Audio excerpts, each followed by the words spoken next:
there! Welcome to month 3 of the Eclectic Readers Club. This month we have poetry and travel. So poetry is kind of a funny thing we found because from the very first meeting, we put all our topics and our genres in little cups, and one kid gets to pick the genre for the month and the other one gets to pick the topic. And so very first meeting we were all going, "Don't get poetry! Don't get poetry!" Which I don't know exactly why that is, but then we had also stopped in, we were doing, we do some there at the library, and so then we can go in and start looking for books, and we were talking to librarians one time too about poetry, and it's funny how common it is to have this kind of mixed reaction when it comes to poetry, where we're kind of like, it's not exactly something we sit down and read for fun, and yet when I've had poems in my life that I've loved, I have loved them.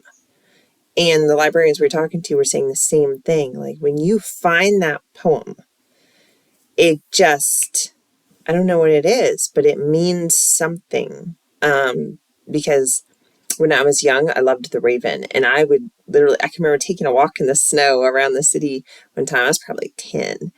And just reciting, I was trying to remember it. I was determined to remember the whole thing. And so there were a couple poems like that I loved. I've always loved In Flanders Fields. I find that one extremely touching. Always have. And then I don't remember now what age I was. I mean, it was so far back there that I cannot even begin to put my finger on when it was that I first ran across the E.E. Cummings poem. That starts out, "Oh, by the by, has anybody seen little UI who stood on a green hill and threw his wish it blew?" And so that is where Little Green Hill came from. And if you ever go to extraschooling.com, you'll find there's a lot of Little Green Hill. And that poem I have held so near and dear, and I've read it so many times. In college, I did an art project based on it. I named my property off of it. I have used it to name so many things, including like our homeschool. There's a lot of stuff that I have attached to this poem at this point.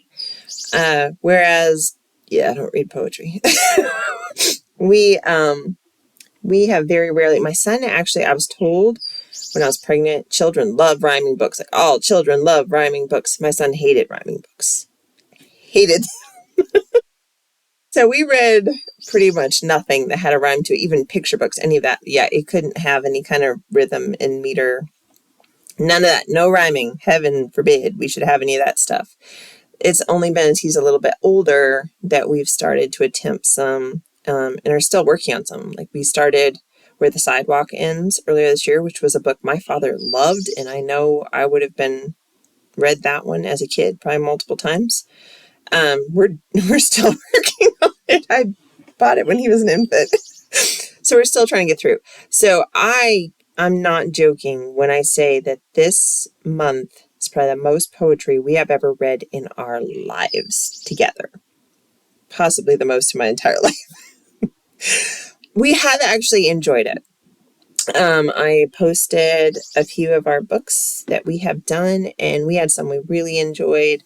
They were kind of silly, so we had to decide when it came to travel, how to approach that for poetry. It's a little harder maybe to track down poetry where somebody actually travels. So we went a little bit more in the geography links. We did find quite a few books that were really fun that were based off of geography and the earth. So it wasn't so much travel, and yet it's kind of in there. So it was a close. It's like just to the side of travel. So that's where we went with it.